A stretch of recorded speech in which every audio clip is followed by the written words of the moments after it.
తెలంగాణ రాష్ట్ర అవతరణ దశాబ్ది ఉత్సవాల్లో భాగంగా భద్రాద్రి కొత్తగూడెం జిల్లా భద్రాద్రి రామయ్య సన్నిధిలో దీపోత్సవం వేడుక ఘనంగా నిర్వహించారు. ఈ నెల 2 నుంచి భద్రాద్రి రామయ్య సన్నిధిలో దశాబ్ది వేడుకలు ఘనంగా నిర్వహిస్తున్నారు. రెండవ రోజున ఆలయ ఈవో రమాదేవి దీపోత్సవం వేడుకని ప్రారంభించారు. ఆలయంలోని బేడా మండపం వద్ద ప్రధాన ఆలయం, లక్ష్మీ తాయారు అమ్మవారి ఆలయం, శ్రీ ఆంజనేయ స్వామి ఆలయం చుట్టూ దీపాలను వెలిగించి వేడుక జరిపారు. ఈ నెల 22 వరకు ప్రతిరోజు ఉత్సవాలు ఉంటాయని ఆమె తెలిపారు. దశాబ్ది వేడుకల్లో భాగంగా ప్రతిరోజు సాయంత్రం సాంస్కృతిక కార్యక్రమాలని నిర్వహిస్తున్నామని అన్నారు.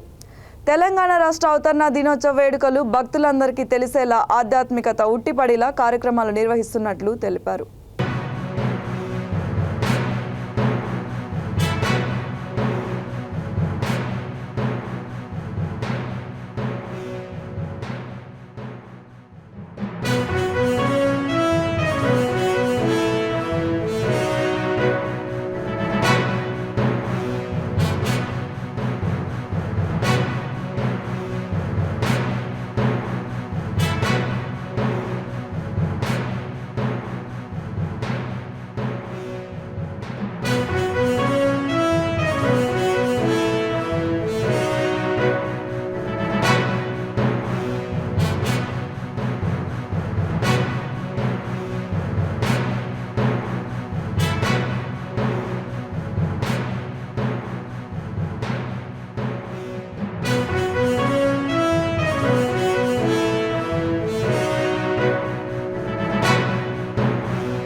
వరకు కూడా ప్రసాద వితరణ చేస్తున్నాము. దాతల్ని కూడా ఆ రోజు కూడా కొంతమంది ప్రత్యేకంగా లోకల్ ఉన్న వాళ్ళని కూడా పెంచుకోబోతున్నాము. అలాగే ప్రత్యేకమైనటువంటి సాంస్కృతిక కార్యక్రమాలన్నీ ఉత్తర ద్వారం దగ్గర మనం జరుపుకోబోతున్నాము.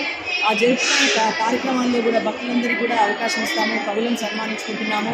అలాగే ప్రత్యేకమైనటువంటి హరికథ కాలక్షేపాలు కానీ, తర్వాత వేదపారాయణాలు కానీ, ఇలాంటివన్నీ కూడా రోజు మనం లలితా సహస్రనామాలు, తర్వాత విష్ణు సహస్రనామము, ఇవన్నీ కూడా రోజు ప్రతి ఒక్క కార్యక్రమంతో మనం జరుపుకోబోతున్నాము.